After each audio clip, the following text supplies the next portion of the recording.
So the end is no longer near. It has come. 4 years have passed, and Michael is not the same as we are used to seeing him. Decaying and brittle, vanishing into the darkness to die off alone. In order to understand this film, we have to open our minds and truly listen to the story that is being told. Many mixed reviews, a division in the horror community. This film definitely has everyone thinking in one way or another. At first, I jumped to conclusions very quickly, but then after watching this film at least 2 more times, I had different insight on what this film is really about. Are you willing to listen to what I have to say? Or have you already made up your mind about this film? Just please hear me out. Let's review Halloween Ends.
Hello, my spooky movie geeks. Carey Craves Cinema here, reviewing the much-anticipated 3rd installment in the David Gordon Green Trilogy in the Halloween franchise. So we are introduced to a brand new character, Corey Cunningham. He is babysitting a kid named Jeremy. At first, it seems like a typical night of a babysitter looking after a snotty-nosed, bratty kid who is just desperate for attention. But this is when it all begins for Corey. All of the right buttons are being pushed to push Corey over the edge. It was an accident, but Corey was accused of killing Jeremy, so the town treats him like a monster, like an outcast. To me, I thought at first, Corey didn't need to be in this film, but as the movie progressed, it struck me why he is actually in it. Corey was almost the transition, the similarity of Michael before his own descent. Michael saw a connection in Corey. Crazy? I know it sounds that way, but when you sometimes meet people, there's a soul connection that you just can't quite explain. That's what I feel is what happened here. Then we have Laurie writing her memoirs about her boogeyman, about facing him, about not surrendering to him. A foreshadowing, and that's not the only foreshadowing that we get in this film. There's tons of it, but I actually really dig it. Corey's descent into darkness is gradual. He is a very relatable character. He is bullied, he is looked down on, he is meek and reserved. I actually felt bad for him at times. I saw some qualities in him that I feel like a lot of us could see in ourselves, and that alone can be scary. It shows that anyone can surrender to darkness. It's all in the matter of if we give in or not. Corey, for the longest time, chose to live in the light, while getting kicked around, even by his own mother. But then, as the movie progressed, Corey unleashes. He succumbs to the dark side. It's hard to watch Corey get picked on by those kids. He meant no harm. Laurie stands up for Corey, which I loved. Laurie straddled the fence when it comes to Corey, wanting to defend him, but then she begins to see the change in him. She defends him, but then has to defend herself from him. Then we have the Allison and Corey romance, the tale of two star-crossed lovers, both lost for two different reasons. Allison is lost, her desire to be seduced by the darkness, while Corey is free-falling into darkness. Corey is like Pandora's box, and Michael is the one who opens it, unleashing the evil within. Michael's evil was sleeping, and Corey reawakens it. They find something in one another. It sounds crazy to say that about Michael, but once you truly watch the transition between the two of them, you understand it all a lot more. In comes Hawkins and Laurie, meeting at the grocery store. Two people that should have been together a long time ago. Ben Tramer is long gone, so why couldn't they have ended up together? I would like to think they finally give in and give each other a chance. They are just too adorable. They definitely know how to project victims' guilt in this one. Sandra, of all victims, survived. How the hell did she survive? She had a broken light shoved through her neck, left to bleed out, as her husband was turned into a pincushion. I don't understand. I don't understand how anyone can survive that. But she did, and apparently her sister is pissed, because she sees Laurie at the grocery store. They went hardcore with the victim's guilt thing, the projection, for sure. Yes. Allison, I'm starting to think, had the Superman syndrome. She couldn't save her father, her mother, her friends, or Cameron, so she desperately wants to save Corey. She is drawn to him because of that, and also she finds comfort in his deceptive innocence. Although you feel it, you feel that Corey will change, you still feel for him. So Corey is confronted by the mother at the bar, reminding him to be alone of how the town sees him. So he walks off. Allison tries to stop him, but he pushes away.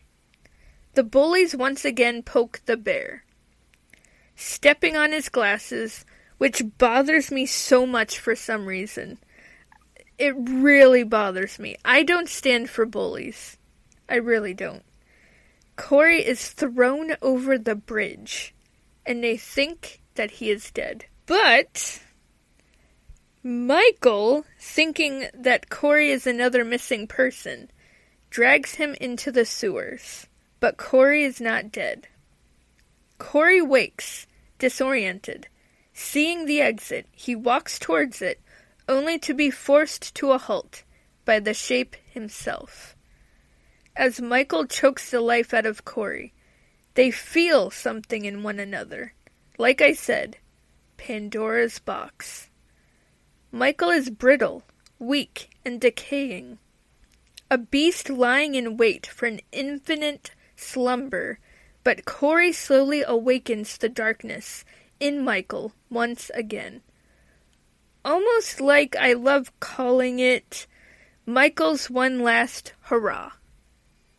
Corey and Michael feed off of one another as they kill, both not desiring to live much longer It was kinda obvious. Allison is blinded by her need to fix Corey, to just be near him whatever the cost.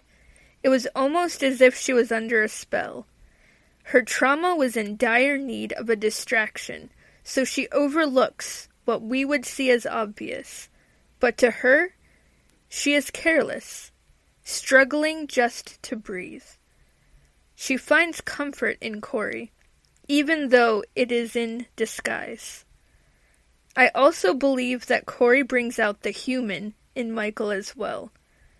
As Michael decays, he is brought to Laurie once again because of Corey's own obsession with Laurie to get to Allison. Corey fully gives in to the darkness, and Michael follows. Michael is drawn to the sense he gets when he is around Corey. I truly believe that Corey is the before of Michael before Michael killed in 78. I feel like that is the connection. I don't feel like it's a transfer of evil. I just don't. I feel like it is an unspoken connection between Michael and Corey. Michael wants to die off alone, but Corey gives him something to live for until Corey decides to die himself. Yes, Corey dies. When Michael sees him dying, he finishes Corey off, then he wants to die so he doesn't give Laurie the fight he would have back in 78. This film grows on me more and more. I am drawn to the descent of darkness, the transition of good turning evil. We all have good in us, and we all have bad. It's all in the matter of keeping the bad at bay and embracing the good. This is not, I repeat, this is not a typical Halloween film. It's not. Does it have flaws? Yes. But look at some of the others in the franchise. Is this worse than 6? I don't think so. Is this worse than Resurrection? I don't think so. I understand what Corey is for this story. With Michael vanishing for 4 years, he vanished for a reason. He was beaten down, tired, brittle, weak. Corey inspired him to once again do what he does best. One last time. That's what this is. Michael's one last time. I am satisfied with Laurie coming out on top. That was my one expectation, and they surpassed it. Laurie deserved a happy ending, and she defeated her boogeyman. And Corey had some pretty great kills. I mean, you can't deny that one. The radio DJ had it coming. He shouldn't have said what he said. Should have just bit his tongue. Whoop! Corey is terrorized by his own crazed mother, and then wakes to a Laurie hallucination. I believe it to be a hallucination because she just vanishes when he looks for her. It's quite telling how possessive he is of Allison and his growing obsession with Laurie to get her out of the picture. Watching Corey and Michael wrestle in the sewers, as Corey feels the need to feel the evil, he steals Michael's mask, planning to fully, completely give in. It is kind of funny to see them wrestle, but we have to keep in mind that Michael is not at full strength. The film is implying that Michael is weakening because he wants to be weak. Corey lures those punk assholes to the junkyard so he can exact revenge. I don't feel for them. Is that demented? Probably. Just really cannot stand bullies. But anyway, change of subject. Laurie pulls a wool over our eyes, and also Corey's, making us think she was going to harm herself, knowing that's what Corey would want. her out of the picture so he can have Allison all to himself. When he realizes that it can never happen, he'd rather leave her with Allison believing that Laurie took Corey away from her. The fear of loss washes over Allison, but not for long. This film is more human than any of the other installments in this franchise. I think that's what throws us all off. We wanted superhuman Michael Myers. Let's just be honest here. That's what we wanted. And that's why we are very confused by this movie. Because we wanted superhuman Michael Myers, but that's not what this film gave us. This film gave us a dying beast lying in wait to die. One last day in the sun, or should I say dark, before his last breath. I truly think he wanted to wither and die. When he felt the same in Corey, he put him out of his misery until it was his turn. That's what I think. Michael just wanted a fight before it was all over. Then they parade his body until he meets his true demise. Now that I understand the premise, I enjoy this movie more and more. You can come for me, but I'm being honest here. I know the feelings are mixed when it comes to this film. I respect that. But this is how I feel. Laurie finally defeated him. The flashbacks as he chokes her is just amazing. I loved that. And then Allison comes back to assist in finishing the job. Myers is officially gone. It's very strange to say that, but he is. Not sure if they'll try to make anything else after this, but for now, the Michael Myers Boogeyman story, it's put to bed. And so is this review.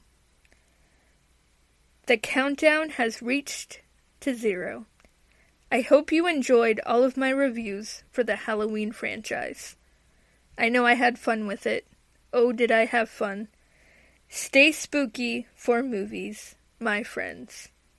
Oh, and also remember, evil doesn't die. It changes